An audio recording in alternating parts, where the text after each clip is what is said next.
Hi hello എല്ലാവർക്കും പുതിയൊരു വീഡിയോയിലേക്ക് സ്വാഗതം. ഇന്ന് ഞാൻ ഒരു വ്ളോഗായിട്ടാണ് വന്നിരിക്കുന്നത്. ഇന്ന് ഞങ്ങൾ പോകുന്നത് അരുവിക്കുഴി വാട്ടർഫോൾസിലാണ്. അരുവിക്കുഴി വാട്ടർഫോൾസ് എവിടെയാണെന്ന് കൂട്ടുകാർക്ക് അറിയാമോ? ഇത് കോട്ടയം ഡിസ്ട്രിക്റ്റിലാണ് ഉള്ളത്. കോട്ടയം ഡിസ്ട്രിക്റ്റിൽ പള്ളിക്കത്തോട് എന്ന സ്ഥലത്ത് നിന്ന് 2.5 കിലോമീറ്റർ അകലെയും പാമ്പാടി എന്ന സ്ഥലത്ത് നിന്ന് 7.5 കിലോമീറ്റർ അകലെയുമാണ് ഇത് സ്ഥിതി ചെയ്യുന്നത്. വീക്കെൻഡാണ് ഗൈസ് ഞങ്ങൾ പോകുന്നത്. അപ്പം ആയതിനാൽ തന്നെ അവിടെ ആൾക്കാരൊക്കെ ഉണ്ട്, ഇച്ചിരി തിരക്കൊക്കെ ഉണ്ടായിരുന്നു. പിന്നെ നല്ല മഴയുള്ള കാരണം ഇപ്പോൾ അവിടെ വാട്ടർഫോൾസിൽ നല്ല വെള്ളച്ചാട്ടവും ഉണ്ട്. അങ്ങനെ ഞങ്ങൾ സ്പോട്ട് എത്തി ഗൈസ്. ഇതാണ് ഇവിടെ ഓപ്പൺ ആവുന്നത് മോർണിംഗ് 9 to ക്ലോസ് ആവുന്നത് 6 o'clock ആണ്. 9 AM to 6 PM ആണ് ഇവിടെ ടൈം കൊടുത്തിട്ടുള്ളത്. ഞങ്ങളൊരു 5 o'clock ഒക്കെ ആയപ്പോഴാണ് ഇവിടെ വന്നത്. അടിപൊളി വാട്ടർഫോൾസ് ആണ്. നമുക്ക് സാധാരണ നേച്ചേഴ്സൊക്കെ കാണാൻ ഇഷ്ടമുള്ളവർക്ക് ഇതൊരു അടിപൊളി സ്പോട്ടാണ് കേട്ടോ.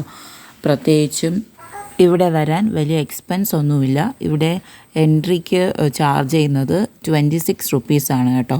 സോ ഇത് വലിയ എക്സ്പെൻസീവ് ഒന്നുമല്ല. അപ്പോൾ നമുക്ക് ജസ്റ്റ് ഒന്ന് ചിൽ ഔട്ട് ചെയ്യാൻ വന്ന് കാണാൻ പറ്റുന്ന ഒരു നല്ലൊരു സ്പോട്ടാണ്. ഇതൊരു വലിയ പ്ലേസ് ഒന്നുമല്ല, നമുക്കൊരു കുഞ്ഞു പ്ലേസാണ്. നമ്മൾ സാധാരണ വലിയ പ്ലേസിലൊക്കെ വലിയ ടൂറിസ്റ്റ് പ്ലേസിലൊക്കെ പോകണമെന്ന് ആഗ്രഹിക്കുന്നവരാണല്ലോ. അപ്പോൾ ഇങ്ങനത്തെ കുഞ്ഞു കുഞ്ഞു പ്ലേസസിൽ നമുക്ക് പോവാം, നമുക്ക് എക്സ്പ്ലോർ ചെയ്യാനും പറ്റും. ഈ കാണുന്നതാണ് എൻട്രൻസ്. നമ്മൾ എൻട്രൻസിൽ കയറിയിട്ട് ഇറങ്ങിപ്പോകുന്ന സ്റ്റെപ്സാണ് ഇത്. ഈ സ്റ്റെപ്സ് താഴെ പോകുമ്പോഴാണ് നമുക്ക് വാട്ടർഫോൾസിൻ്റെ അടുത്ത് പോകാൻ പറ്റുന്നത്. വാട്ടർഫോൾസ് താഴെ ഒഴുകി പോകുന്നുണ്ട്. അവിടെ ഒത്തിരി പേര് കുളിക്കുന്നൊക്കെ ഉണ്ട് കേട്ടോ. നമുക്ക് കുളിക്കാം, വെള്ളത്തൊക്കെ ഇറങ്ങാൻ പറ്റും. ഈ സ്റ്റെപ്സ് ഒന്ന് താഴെ ഇറങ്ങുമ്പോൾ നമുക്കൊരു കുഞ്ഞ് ബ്രിഡ്ജ് കൊടുത്തിട്ടുണ്ട്. ആ ബ്രിഡ്ജ് നടന്നു വേണം നമുക്ക് താഴോട്ട് ഇറങ്ങാനായിട്ടുള്ള സ്പേസ് ഉള്ളത് കേട്ടോ. അപ്പോൾ ഇത് നല്ലൊരു സ്പോട്ടാണ്. ഇപ്പോൾ നമുക്ക് പോയാൽ തീർച്ചയായിട്ടും എൻജോയ് ചെയ്യാൻ പറ്റും. ഫാമിലിയായിട്ടും ഫ്രണ്ട്സായിട്ടും ഒക്കെ പോയി എൻജോയ് ചെയ്യാൻ പറ്റുന്ന അടിപൊളി സ്പോട്ടാണിത്.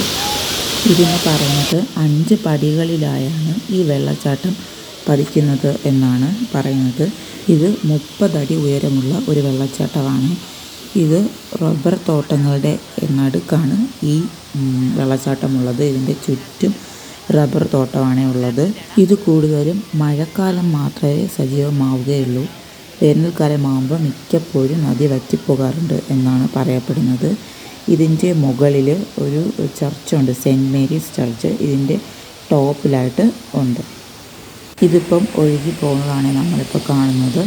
ഓപ്പോസിറ്റ് സൈഡിലേക്ക് ഒഴുകി പോകുന്ന വെള്ളമാണ് ഇങ്ങനെ കാണുന്നത്. ഇവിടെ ഒത്തിരി പേര് നിൽക്കുന്നുണ്ട്. നമുക്ക് ജസ്റ്റ് ഒന്ന് എൻജോയ് ചെയ്യാൻ നമുക്ക് ഇവിടെയൊക്കെ ഇറങ്ങി നിൽക്കാവുന്നതാണ്.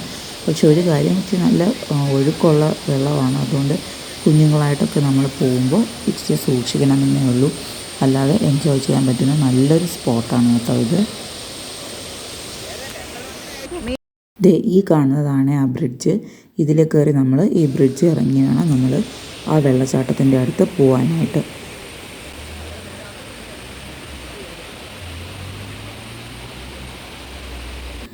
ഈ കാണുന്ന പ്ലേസാണ് കേട്ടോ താഴത്തത്. നമുക്ക് നടന്ന് ഇവിടെ വരാം. ഇവിടെ വന്ന് നമുക്ക് ചിൽ ഔട്ട് ചെയ്യാം. അടിപൊളി സ്പോട്ടാണിത്. നിങ്ങളിതിന് മുമ്പേ ഇവിടെ വിസിറ്റ് ചെയ്തിട്ടുണ്ടെങ്കിൽ അത് കമൻറ്റ് ബോക്സിൽ അറിയിക്കുക. ഇല്ലാത്തവർ തീർച്ചയായിട്ടും പോയി വിസിറ്റ് ചെയ്യുക. ഈ വീഡിയോ ഇഷ്ടമായെങ്കിൽ എൻ്റെ ചാനൽ സബ്സ്ക്രൈബ് ചെയ്യുക, ലൈക്ക് ചെയ്യുക, ഷെയർ ചെയ്യുക, നിങ്ങളുടെ കമൻസിൽ അറിയിക്കുക. അടുത്തൊരു വീഡിയോ കാണുന്നവരെ താങ്ക് യു.